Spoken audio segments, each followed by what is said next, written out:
Episode 6 की शुरुआत में सॉन्ग की तबीयत ख़राब होने लगती है और वो तुरंत गैन को कॉल करता है। गैन जब वहाँ पहुँचता है तो वो देखता है सॉन्ग बेहोश हो गया था। वो तुरंत उसे अपने साथ लेकर हॉस्पिटल लेकर आता है। क्योंकि गैन की माँ एक डॉक्टर थी तो वो ऑलरेडी वहाँ मौजूद थी। गैन के फादर गैन की माँ को पिक करने के लिए आए थे, इसलिए वो भी वहाँ थे। गैन को सॉन्ग के लिए इतना परेशान देखकर वो दोनों समझ जाते हैं कि गैन उसके लिए फीलिंग्स रखता है। हालांकि गैन बार बार यही कहता रहता है कि सॉन्ग बस उसका दोस्त है। सॉन्ग को जब होश आता है तो वो अचानक गैन को आई लव यू कह देता है। गैन उसकी बात को इग्नोर करते हुए उसके लिए नर्स बुलाने के लिए जा रहा होता है, लेकिन सॉन्ग बार बार उसे आई लव यू कहता रहता है।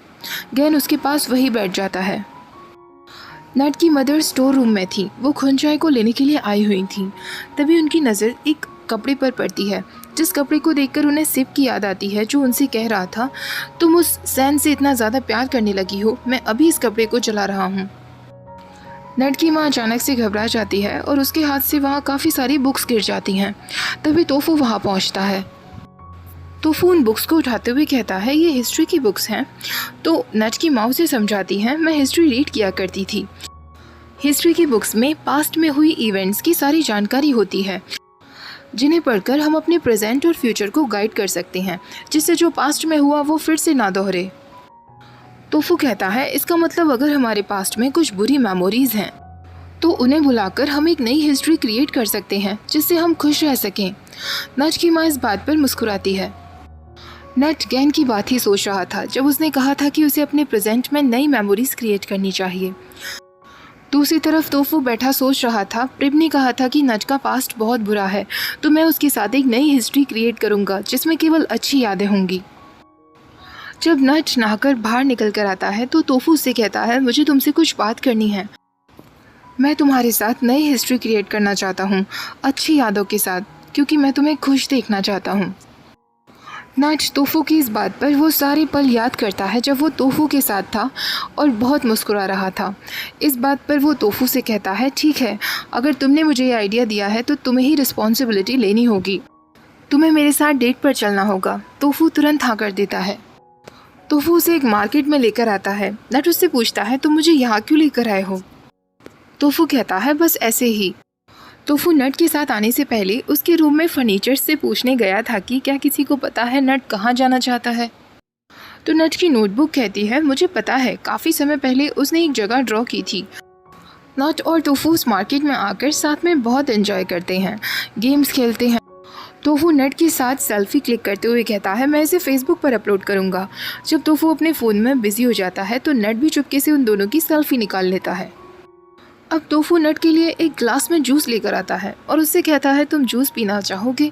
नट जैसे ही उसे पीता है वो कहता है, ये जूस नहीं है, ये तो ड्रिंक है।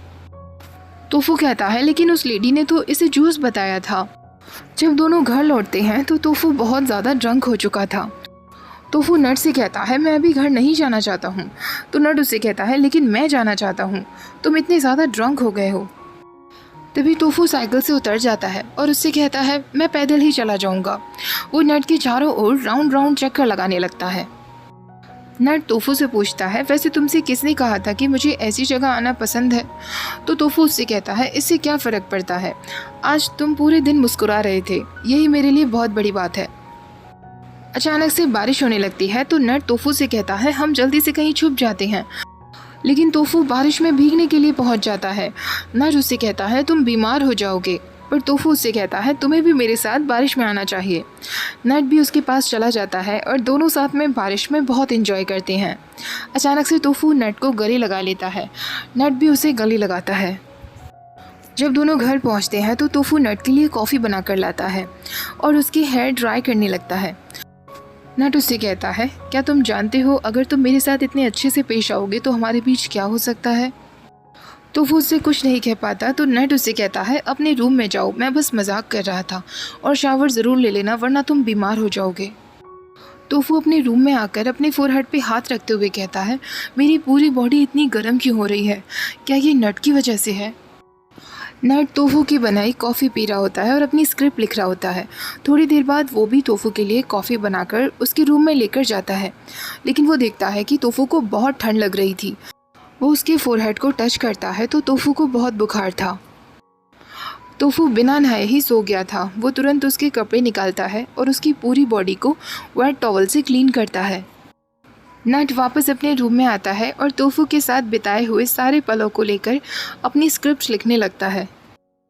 रात के समय वो फिर से तोफू का फीवर चेक करने के लिए जाता है और एक बार फिर वेट टॉवल से उसकी पूरी बॉडी क्लीन करता है। दूसरी तरफ गैन रात भर सॉन्ग के पास ही रहा था। सुबह उठकर सॉन्ग उसे थैंक्स बोलता है तो गैन उससे कहता है, ज़्यादा खुश मत हो, मुझे बस बुरा लग रहा था कि मेरे भेजे हुए फूड की वजह से तुम्हें फूड पॉइजनिंग हो गई, लेकिन जब वो बासी हो गया था तो तुमने खाया ही क्यों, और तुमने अपने डैड को नहीं बताया।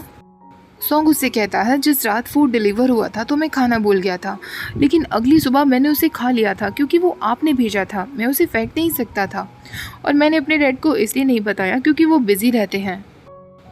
अब ज्ञान उसे कपड़े देते हुए कहता है, ये तुम्हारे कपड़े हैं, मैंने वॉश कर दिए हैं, और ज़्यादा खुश मत होना, मैं तुम्हारा ख्याल इसलिए रख रहा हूँ कि अगर तुम्हें कुछ हो गया तो नेट की सीरीज़ का क्या होगा। सॉन्ग खुश होते हुए उसे तुरंत गले लगा लेता है और उससे कहता है, आप चिंता मत करिए, मुझे कुछ नहीं होगा जब तक मैं आपको हग ना कर लूँ या किस ना कर लूँ। ऐसा कहकर वो उसके ऊपर आ जाता है। तभी गैन के पेरेंट्स वहाँ आते हैं और ये सब देख लेते हैं। गैन बेचारा शाय फील करने लगता है। गैन की माँ सॉन्ग से कहती हैं, तुम्हारा डिस्चार्ज अब हो चुका है, आगे से कुछ भी उल्टा सीधा मत खाना। गैन के फादर सॉन्ग से कहते हैं, तुम्हारी फेसबुक पर फ्रेंड रिक्वेस्ट मैंने ही एक्सेप्ट की थी, वरना गैन तो नाटक कर रहा था। गैन उनसे कहता है, डैड प्लीज़ मुझे छेड़ना बंद करिए। अगली सुबह जब टोफू उठता है तो वो देखता है नट उसके साथ बेड में ही था। अचानक से नट की आंख खुल जाती है तो टोफू उससे कहता है, सॉरी मैंने तुम्हें जगा दिया। नट उससे कहता है, रात के समय तुम्हें बहुत ठंड लग रही थी, इसलिए मैं तुम्हारे पास ही लेट गया था। रात का सीन दिखाया जाता है जब नट अपना सारा सामान लेकर टोफू के रूम में ही आ गया था।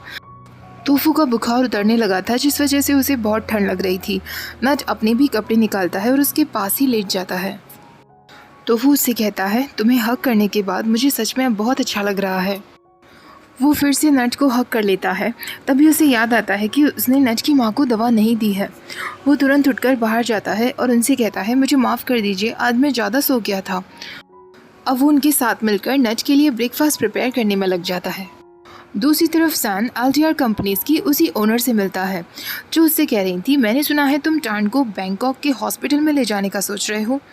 तो सैन उससे कहता है, मैंने बैंकॉक में बात की, लेकिन उनका भी यही कहना है, टान का कोमा से बाहर आना लगभग ना के बराबर है। तो वो ओनर कहती है, ये सब की वजह से तुम्हें पता है मुझे कितनी प्रॉब्लम हो रही है।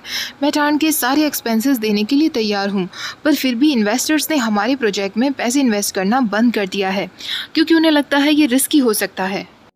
तुम इस प्रोजेक्ट के मैनेजर हो, क्या तुम्हें पता है ये सब की वजह से तुम खतरे में पड़ सकते हो। तो सैन उससे कहता है, मुझे माफ़ कर दीजिए, मैं कोई परेशानी खड़ी नहीं करना चाहता था। तो वो लेडी कहती है, पर तुम खड़ी कर चुके हो और तुम्हारी वाइफ भी। मैं तुम्हारे फैमिली मैटर में बीच में नहीं पड़ूंगी, पर इस प्रॉब्लम को जितनी जल्दी हो सके उतनी जल्दी एंड करो। सैन टान को देखने के लिए जाता है तो वहाँ जान मौजूद थी। सैन उससे कहता है, तुम अभी तक गई नहीं। जान उससे कहती है, तुमने ही तो कहा था मुझे अपनी आंट होने का फ़र्ज़ अदा करना चाहिए, तो उसी के लिए मैं यहाँ हूँ, पर तुम यहाँ क्या कर रहे हो। ऐसा लगता है मुझसे ज़्यादा चिंता तुम्हें टान की है। कहीं तुमने कुछ ऐसा तो नहीं किया जिस बात का तुम्हें रिग्रेट हो रहा है और तुम टान के लिए गिल्टी फील कर रहे हो। सैन उससे कहता है, अपनी पूरी ज़िंदगी में अगर मुझे किसी बात का रिग्रेट है तो वो है तुमसे शादी करने का।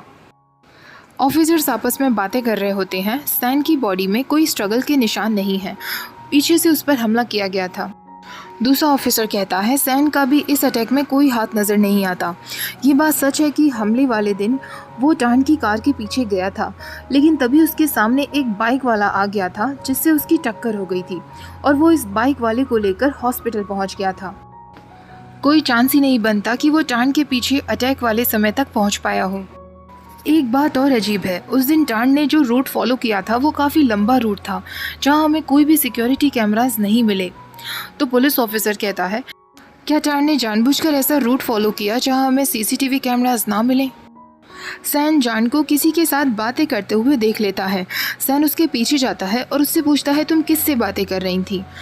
जान उससे कहती है, क्या तुम्हें जलन हो रही है, चिंता मत करो, मैं तुम्हारी तरह पीठ पीछे किसी को डेट करके तुम्हें चीट नहीं करूंगी। सैन उससे कहता है, अगर तुम्हें लगता है कि मैं तुम्हें चीट कर रहा हूँ तो तुम मुझे डाइवोर्स क्यों नहीं दे सकती, जिससे कम से कम मैं उसे डेट तो कर सकूँ। जान गुस्से में वहाँ से चली जाती है। टोफू जब घर की सफाई कर रहा था तो फर्नीचर्स उससे कहते हैं, तुम नट की माँ को चुपके से दवा देती हो, इस बारे में तुम नट को क्यों नहीं बता देते? अगर उसे खुद पता चला तो शायद वो नाराज़ हो जाएगा। टोफू उन सबसे कहता है, एक बार नट की माँ पूरी तरीके से ठीक हो जाए फिर मैं खुद सबको बता दूंगा। नट की माँ अचानक सैन जैसे किसी दिखने वाले के पीछे जाने लगती है। टोफू जब ये देखता है तो वो भी उनके पीछे जाता है। नट की माँ के सामने एक कार आ रही होती है। उनका एक्सीडेंट होने ही वाला होता है कि टोफू उन्हें बचा लेता है। उस कार में जान बैठी हुई थी। जान बाहर निकल कर आती है और उससे कहती है, क्या तुम बेवकूफ़ हो गई हो? मेरी कार के सामने मरना चाहती हो? लेकिन नट की माँ अभी भी उस आदमी को देखकर सैन करके बुलाने लगती है। तो जान उससे कहती है, तुम अभी भी दूसरों के हस्बैंड्स को अपना हस्बैंड समझती हो? क्या तुम्हें समझ नहीं आता? सैन मेरा हस्बैंड है। तुमने खुद सैन को छोड़कर सिमन से शादी की थी। तुम पूरी तरीके से पागल हो चुकी हो। आज के बाद मेरे हस्बैंड का नाम मत लेना। ऐसा कहकर जान गुस्से में वहाँ से चली जाती है। ये सब देखकर नेबर्स आपस में बातें करने लगते हैं। जान इतना रूड कैसे हो सकती है? उसे पता है कि नट की माँ की तबीयत खराब नहीं है। हम किसी को बिना समझे इस तरह जज नहीं कर सकते। हर किसी की अपनी अपनी प्रॉब्लम्स होती हैं। ऐसे लोग जो दिखने में बहुत कमज़ोर होते हैं, दरअसल वो दिल में बहुत ज़्यादा स्ट्रॉन्ग होते हैं। और ऐसे लोग जो स्ट्रॉन्ग दिखते हैं वो दिल के बहुत कमज़ोर होते हैं और अकेले में रोते हैं। तभी हमें जान दिखाई जाती है जो अकेले में रो रही थी और फ़ोन पर किसी से कह रही थी उस पर नज़र रखना और मुझे अपडेट देते रहना। नट की माँ जान की बातों से बिल्कुल दुखी नहीं थी, बल्कि उसे धीरे धीरे याद आने लगा था कि उसकी शादी सैन नहीं बल्कि सिमन से हुई थी। तो वो उनके लिए मेडिसिन लेकर आता है और उनसे कहता है, क्या आपको सिर में दर्द हो रहा है? तो नट की माँ उससे कहती हैं, नहीं, मैं बस कंफ्यूज्ड हूँ। तो वो उनसे कहता है, अगर आपको पास्ट का कुछ भी याद आए तो आप उस बारे में मुझसे कभी भी बात कर सकती हैं। तो वो अकेले में जाकर सोचने लगता है, मुझे नहीं पता कि आपके मिस्टर सैन और मिस्टर सिमन के बीच में क्या हुआ, लेकिन काश जो मैं दवा दे रहा हूँ उससे आप जल्दी से अच्छी होने लगें ताकि नट और आप हमेशा खुश रह सकें। नेक्स्ट सीन में डायरेक्टर नट से कहता है, मैंने तुम्हारी नई स्क्रिप्ट पढ़ी। तुम्हारे रोमांटिक सीन्स तो लाजवाब हैं। तुमने कमाल कर दिया। कहीं तुम्हें किसी से प्यार तो नहीं हो गया है? नट ये सुनकर मुस्कुराते हुए अपने ऑफिस में चला जाता है और टोफू की फेसबुक प्रोफाइल को चेक करने लगता है, जिसमें टोफू ने अपने और नट के फ़ोटोग्राफ्स ही अपलोड किए हुए थे। वो तुरंत टोफू की फ्रेंडशिप रिक्वेस्ट एक्सेप्ट कर लेता है। गैन ये न्यूज़ देने के लिए प्रिप के पास जाता है, लेकिन प्रिप अपने ऑफिस में नहीं थी। गैन उसे कॉल करता है तो प्रिप कहीं बाहर गई हुई थी। प्रिप उससे कहती है, मुझे पता चल गया है, नट ने टोफू की फ्रेंड रिक्वेस्ट एक्सेप्ट कर ली पर आज तक मेरी नहीं की। गैन उससे पूछता है कि वो कहाँ गई है, तो प्रिप कहती है, मैं अपने एक पुराने दोस्त के पास आई हुई हूँ। मुझे यहाँ से वापस आने में 2 दिन लग जाएंगे। प्रिप टान के पास ही आई हुई थी। वो उससे कहती है, तुम्हें याद है ना, हमने हर साल इस दिन मिलने का प्रॉमिस किया था। मैंने अपना प्रॉमिस निभाया, अब तुम्हें भी जल्दी से उठना होगा। फ्लैशबैक का एक सीन दिखाया जाता है जब पिप और टान दोनों जापान में थे। टान पिप से कह रहा था, मुझे माफ़ कर दो, मैं तुम्हारा लवर तो नहीं बन सकता, पर मैं हमेशा तुम्हारा एक अच्छा दोस्त और भाई बनकर रहूँगा। प्रिप उससे कहती है, तुम्हें प्रॉमिस करना होगा कि मुझे कभी नहीं भूलोगे। आज के दिन को हम अपने बॉन्ड डे के रूप में हर साल सेलिब्रेट किया करेंगे और ज़रूर मिला करेंगे। टान उससे कहता है, मैं प्रॉमिस करता हूँ, हर साल इस दिन मैं तुमसे ज़रूर मिला करूँगा। फ्लैशबैक ख़त्म होता है। प्रिप टान से कहती है, टान, मुझे लगता है मेरा दिल फिर से टूटने वाला है। तुम्हें मुझे सपोर्ट देना होगा, प्लीज़ जल्दी जाग जाओ। तभी सैन उसे वहाँ देख लेता है। सैन प्रिप से कहता है कि वो टान का अंकल है। प्रिप उससे कहती है, आप बैंकॉक में बात क्यों नहीं करते? मेरे दोस्त की मदर बैंकॉक में डॉक्टर हैं, अगर आप चाहें तो मैं उनकी मदद ले सकती हूँ। तो सैन उससे कहता है, मैं ऑलरेडी बात कर चुका हूँ। डॉक्टर्स का कहना है कि टान के करीबी लोग ही उसे कोमा से बाहर लाने में मदद कर सकते हैं, लेकिन उस बेचारे के फैमिली मेम्बर्स नहीं हैं। तुम उसकी पहली विजिटर हो। अब तो कोई चमत्कार ही उसे कोमा से बाहर ला सकता है। गैन जब नट को मुस्कुराता हुआ देखता है तो वो उससे कहता है, आखिरकार तुम और टोफू अब कपल्स हो ना? तो नट उससे कहता है, क्या बातें कर रहे हो, हम बस एक ही बार डेट पर गए हैं। तो गैन उससे कहता है, एक बार डेट पर गए हो और तुम ऑलरेडी इतने हैप्पी हो। इतने दिनों बाद मैंने तुम्हें इतना खुश देखा है। नट, किसी पर ध्यान मत दो, वही करो जो तुम्हारा दिल कह रहा है। तो नट उससे कहता है, लेकिन वो एक स्ट्रेंजर है, वो एक दिन हमें छोड़कर चला जाएगा। गैन उससे कहता है, उस दिन का इंतज़ार ही क्यों कर रहे हो? तुम्हें टोफू खुश रखता है ना, तो बस उसके साथ खुश रहो। दूसरी तरफ टोफू सॉन्ग को नट की प्रोफाइल में से एक फ़ोटोग्राफ दिखाते हुए कहता है, शूटिंग वाले दिन नट बार बार इस फोटोग्राफ को देख रहा था। इसमें कोई ना कोई तो ऐसा है जिसको नट मिस कर रहा था। तो सॉन्ग उससे कहता है, तुम्हें इस बात की क्यों चिंता है? टोफू कहता है, क्योंकि मैं नट के उस फ्रेंड को ढूंढना चाहता हूँ जिससे नट को उसके वर्क में मदद मिल सके। तो सॉन्ग उससे कहता है, तुम्हें नट की बहुत परवाह है ना? टोफू कहता है, हाँ, क्योंकि वो मेरे लिए बहुत स्पेशल है, उसकी वजह से ही आज मैं यहाँ हूँ। ये सुनकर सॉन्ग कहता है, तुम्हें पता है अगर मैं नट होता तो मैं बुरी तरह ब्लश करने लगता, क्योंकि तुम अपना प्यार मुझसे कन्फेस कर रहे हो। टोफू उससे कहता है, प्यार? तो सॉन्ग कहता है, हाँ प्यार, तुम्हें नट से प्यार हो गया है। तुमने फेसबुक पर सबसे पहले रिक्वेस्ट भी उसे ही भेजी थी ना, दूसरे नंबर पर मुझे भेजी थी। अब वो टोफू के गाल खींचते हुए कहता है, नट का नाम सुनकर तुम इतनी बुरी तरह ब्लश करने लगे हो। तभी नट वहाँ आ जाता है। वो सॉन्ग और टोफू को इतना नज़दीक देखकर थोड़ा जेलस फील करने लगता है। वो जानबूझकर अपनी कार का दरवाज़ा ज़ोर से मारते हुए कहता है, क्या तुम अंधे हो गए हो या बहरे हो गए हो? तुमने नहीं देखा मैं आ गया हूँ? और वो सॉन्ग से कहता है, तुम यहाँ क्या कर रहे हो? सॉन्ग उससे कहता है, मैं तो टोफू को डिनर पर इनवाइट करने के लिए आया हुआ था।